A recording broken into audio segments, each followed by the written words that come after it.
അസ്സലാമു അലൈക്കും, നമസ്കാരം. ഞാൻ അരിസ് പാലക്കാട്. പ്രിയ സുഹൃത്തുക്കളെ, ഈ ഫോട്ടോയിൽ കാണുന്ന വ്യക്തി വളരെ കൃത്യമായിട്ട് ഒരു മതത്തിൽപ്പെട്ട ആൾക്കാരെ മാത്രം വലിയ രീതിയിൽ പ്രകോപിപ്പിക്കുന്നു. അപ്പോൾ അവർ പ്രതികരിച്ചു കഴിഞ്ഞാൽ പിന്നെ അവരെ വീണ്ടും മോശമായി ചിത്രീകരിക്കുന്നു. മനസ്സിലായി? ഇവൻ തന്നെ ആ ചാൻസ് ഉണ്ടാക്കുക. അതായത് എന്നിട്ട് ഇവൻ കോളിങ്ങിൻ്റെ പരിപാടിയൊക്കെ വെച്ചിരിക്കുക. അപ്പോൾ ഇവൻ മോശപ്പെട്ട രീതിയിൽ ഇവരെ ചിത്രീകരിക്കുമ്പോൾ തീർച്ചയായിട്ടും ഏത് വിഭാഗത്തിനെതിരെയാണെങ്കിലും അവർ പ്രതികരിച്ച് പോകും, സ്വാഭാവികമാണ്. ഇപ്പം കോൾ ചെയ്യാനുള്ള സംവിധാനമൊക്കെ ചെയ്യുമ്പോൾ ഇവനെ കോൾ ആൾക്കാർ വിളിച്ചുകൊണ്ട് തെറി പറയാൻ മറ്റു കാര്യങ്ങളൊക്കെ ചെയ്യുകയാണ്, അത് സ്വാഭാവികമാണ്. പക്ഷെ അതിനെയടക്കം ഇവൻ എന്ത് ചെയ്യുന്നു? ഈ മതത്തിനെതിരെയും ഈ ആൾക്കാർക്കെതിരെയും വലിയ രീതിയിൽ മോശമായി ചിത്രീകരിക്കുന്നത്.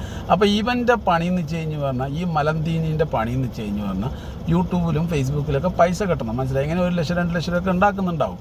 കാരണം വെച്ച് കഴിഞ്ഞാൽ ഓരോ വിഷയമായിട്ട് വരികയല്ലേ.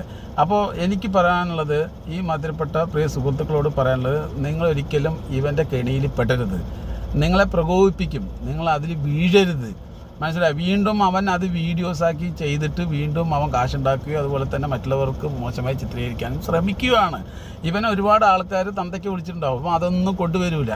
ഇവൻ മാക്സിമം പൊട്ടത്തരങ്ങളും അതുപോലെ തന്നെ വിഡ്ഢിത്തരങ്ങളും ഇവൻ ജയിക്കുന്ന രീതിയിലുള്ള വോയിസുകളൊക്കെ ഉണ്ടാവുമല്ലോ, അത് മാത്രം വീഡിയോ ആക്കി കാണിച്ചുകൊണ്ട് വീണ്ടും ഈ മതത്തിനെ മോശമാക്കി ചിത്രീകരിക്കുന്നതാണ് ഈ മലന്തീനിൻ്റെ പണി. അപ്പോൾ എല്ലാ പ്രിയപ്പെട്ട മുസ്ലിം സഹോദരന്മാരോടും എനിക്ക് പറയാനുള്ളത്, ദയവ് ചെയ്തിട്ട് ഈ പരമച്ചറ്റിയുടെ വീഡിയോസ് കാണാൻ നിൽക്കരുത്. കണ്ടാലും അത് മൈൻഡ് ചെയ്യാൻ നിൽക്കരുത്. ആ മലന്തീനി മുസ്ലിങ്ങളുടെ മലം തിന്നുകൊണ്ട് തന്നെ പോയിക്കോട്ടെ, വിഷയമല്ല. നമ്മൾ മൈൻഡ് ചെയ്യാതിരിക്കുക. നമ്മൾ മൈൻഡ് ചെയ്ത് പ്രതികരിക്കുമ്പോഴാണ് എന്തായൊന്നു ഇവനൊക്കെ ജയിക്കുന്നത്. പിന്നെ മറ്റുള്ള മതക്കാരോട് പറയുന്ന പ്രിയ സുഹൃത്തുക്കളെ, ഇതുപോലുള്ള മലന്തീനികളെയൊന്നും സപ്പോർട്ട് ചെയ്യരുത്. എല്ലാവർക്കും അവരുടേതായിട്ടുള്ള വിശ്വാസമുണ്ടാവും. ഇവിടെ മറ്റുള്ള മതക്കാരെയൊന്നും ആരും ആക്ഷേപിക്കുന്നൊന്നുമില്ല. അത്യാവശ്യം സംഖ്യകളൊക്കെ പറയുന്നുണ്ട്, ഞാൻ എല്ലാം ഒന്നും പറയുന്നില്ല. അതൊന്നും മതമായിട്ടൊരു ബന്ധവുമില്ല. സംഖ്യ എന്ന് പറയുന്നത് ഒരു സംഘടനയാണ്, അത്രേ ഉള്ളൂ. അതായിട്ട് മതമായിട്ട് എന്താ ബന്ധം?